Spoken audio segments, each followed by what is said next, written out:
Sophie and Ash met in 2000 and 5 years later they were married. The last 5 years have been the happiest of my life. Sophie, I absolutely love you to death and thank you for marrying me. They started trying for a baby straight away and they were in for a big surprise. What was that moment like when you saw on the screen not one, not two, but 3 little heartbeats? I thought I was the luckiest person in the world and that this was the greatest miracle I'd ever seen. None of the difficulties or challenges of raising triplets came to me. I just thought that I'd been blessed. And then talk us through what happened for you at 21 weeks. I was at the supermarket and completely out of the blue, my waters broke. I went up to the hospital and I was told that I would go into labour probably within the next 24 hours. And at 21 weeks, it's too early for medical intervention. And so I was told, your babies are all going to die. Sophie gave birth to tiny Henry 5 days later. She and Ash only got to spend 1 hour with their firstborn child. Time really stood still for that hour. We kissed him and told him how precious he was to us and how precious he would always be to us and how much we loved him, and he died an hour later. Through her grief, Sophie had to fight to save her 2 other triplets. We had a long way to go until 24 weeks, which is when, back then, when babies were considered viable. When did the boys come? We made it to 24 weeks and my waters broke again. Sophie had Evan and Jasper at 24.5 weeks. I couldn't believe that they were here, they were alive, and I absolutely 100% believed that they would make it. When Evan was about 7 days old, things started to go wrong. He had pneumonia, and then at 10 days old, he had a severe brain hemorrhage. And that's when the doctors advised us that we should remove his life support and let him go. We got through because we focused then, everything was on Jasper. Jasper was my little fighter.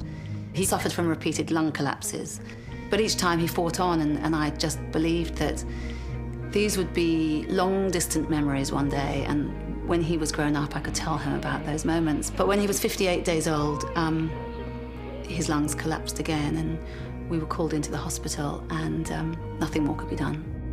Amid her heartbreak over losing all 3 of her boys, Sophie kept thinking back to a conversation she'd had before she went into labour with Evan and Jasper. The night that my waters broke, there was a critical shortage of newborn intensive care beds in the whole of Sydney. Every unit in Sydney was full, and I was told that our babies would be delivered in Sydney and then they would be airlifted either to Melbourne or Brisbane, and there was a possibility that one may be taken to Brisbane and one may be taken to Melbourne. Gosh. What a scenario That to was face. terrible. There's one of the best newborn intensive care units in the country right next door, and we were going to be moved elsewhere. By the time Jasper and Evan were born, there was room for them in the hospital, but that discussion stuck in Sophie's mind. It was only a few weeks after Jasper died, and Ash suggested, how about we run the Sydney Morning Herald half marathon and try and raise some money for the hospital? When we'd been in the hospital with the boys, we'd been amazed to discover that the hospital relies on donations for 70% of the equipment in the unit. Right.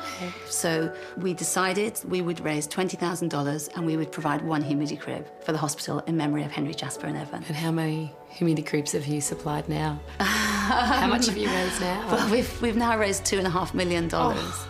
And that's provided 29 pieces of life-saving equipment. Running for Premature Babies is now the biggest team in the Sydney Morning Herald Half Marathon. The money it's raised is saving the lives of babies born even earlier than Evan and Jasper. So how's all the preparation coming for the run this year? The preparation's great. We've got a lot of people coming to our training sessions. I've got 300 runners registered already. Carol and Kieran's daughter Amy was born at 26 weeks and her life was saved with the help of equipment donated by Sophie's team.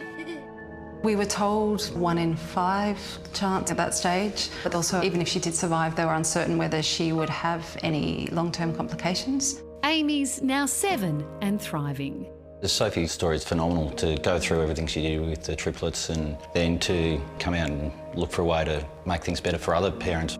It's just phenomenal. Seeing the outcome of her fundraising helped get Sophie through her grief. She fell pregnant 15 months after Jasper's passing, and baby Owen was born full term, big and healthy. Owen saved us. While, of course, we still grieved for Henry, Jasper and Evan, and we always will, Owen brought a new joy into our lives. But during Owen's first 6 months, Ash had been suffering from awful headaches. He was diagnosed with the most aggressive form of brain cancer. Ash had never been so fit and well in his life. He'd run on our team just a few months earlier, so it was a complete shock when he was diagnosed with brain cancer. Knowing his treatment could cause infertility, he and Sophie took steps to have another baby before it was too late.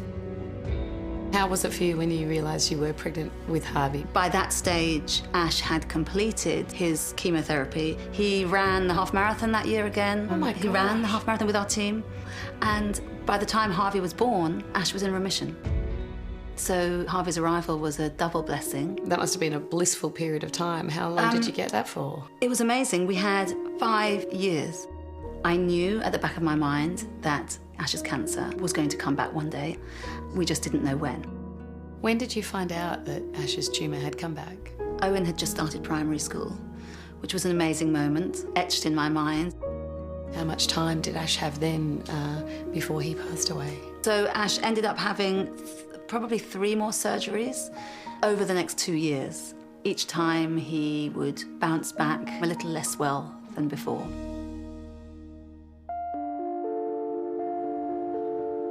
Ash died in 2016. How much do they remember?